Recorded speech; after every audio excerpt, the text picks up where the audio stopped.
Šis konkrētais modelis ir Manhattan 50. Tas nozīmē, ka modelis 50 pēdas garš vai arī 16 metrus metrāžā.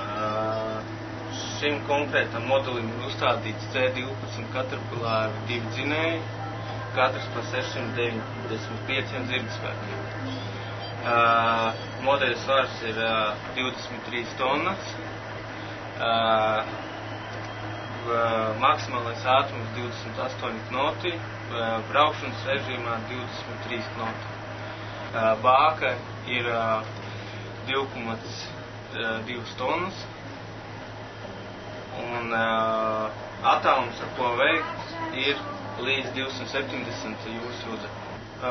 Ja runājam par Sunseeker, tad Sunseekers ir pasaulē lielākais privāto jahtu ražotājs un arī pasaulē lielākais jahtu ražotājs līdz 26 metriem. Sunseekers gadā saražo aptuveni no 280 līdz 300 laivām, kas ir atkarībā pēc laivu pasūtījuma un kāda izmēra tiek rūpnīcā vairāk pasūtīta. Sunseekers atšķirās ar pārējiem, ka viņš katram klientam pieiet individuāli. Tas nenozīmē, ja laiva tiek pasūtīta tieši no mums, tad klients var mazāk vai vairāk savas vēlmes pastāstīt, ko viņš vēlās laivā.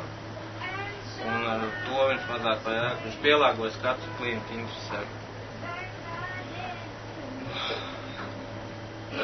Uzņēmuma Sunseeker kopējais gada apgrozījums ir 202 miljoni paundi 2006. gadā un šogad paredzēts 230 miljoni.